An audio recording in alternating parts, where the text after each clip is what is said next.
Bonjour à toutes et à tous et bienvenue dans ce flash d'information. Au Bénin, la production céréalière a connu une baisse lors de la campagne agricole 2023-2024. En effet, pour cette campagne, la production du riz a été évaluée à 492 626 tonnes contre 525 014 tonnes au cours de la dernière campagne, soit une baisse de sa production de moins de 6,2%. Celle du fonio a également connu une baisse considérable au cours de cette campagne. En se référant au document des chiffres définitifs de la campagne agricole 2023-2024 élaboré par la Direction de la statistique agricole en mars dernier, ces baisses sont dues à la hausse des prix de certains facteurs de production et aux difficultés d'accès aux engrais par les producteurs. Notons toutefois que cette campagne agricole reste marquée par une importante production de céréales comme le maïs, le soja, les tubercules évalués à plus de 2 millions de tonnes comparativement aux 5 dernières années. Le gouvernement béninois expose les motifs de la cherté du maïs. Selon le ministre de l'Agriculture, de l'Élevage et de la Pêche, Gaston Kossi Dossoui, les besoins nationaux en consommation humaine et animale s'établissent autour de 1 million de tonnes, ce qui pourrait, selon lui, faire l'objet de beaucoup de transactions. Aussi des raisons internes, à savoir l'interdiction de l'importation des produits carnés à base de volaille qui ont poussé les éleveurs à commencer à faire des réserves stratégiques pour pouvoir alimenter les bactéries de poulet, pourrait expliquer cette flambée. Aussi a-t-il évoqué les raisons exogènes qui justifieraient cette crise spéculative.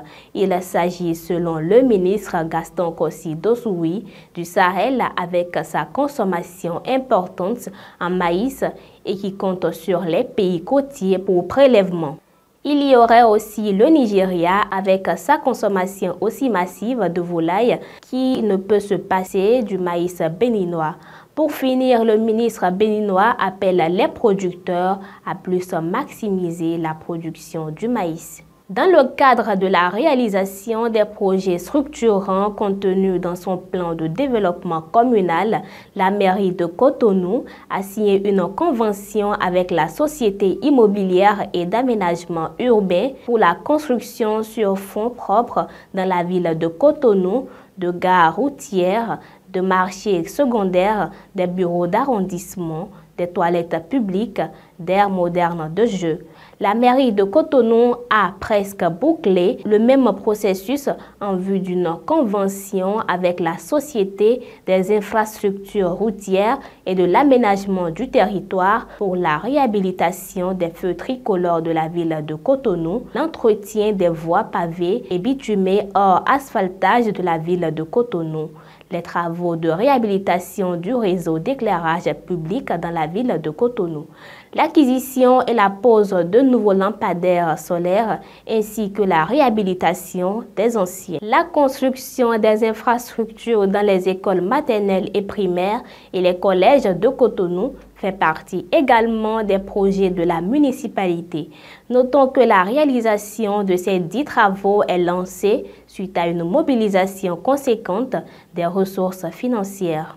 Art et culture pour finir, ce jeudi 18 avril 2024 a eu lieu l'inauguration officielle du pavillon national du Bénin dans le cadre de l'exposition internationale d'art contemporain de la Biennale de Venise à Arsenal.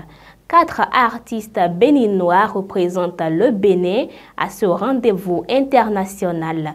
Il s'agit de Ishola Akpo, Moufouli Bello, Chloé Kenom et Romuald Hazoumé.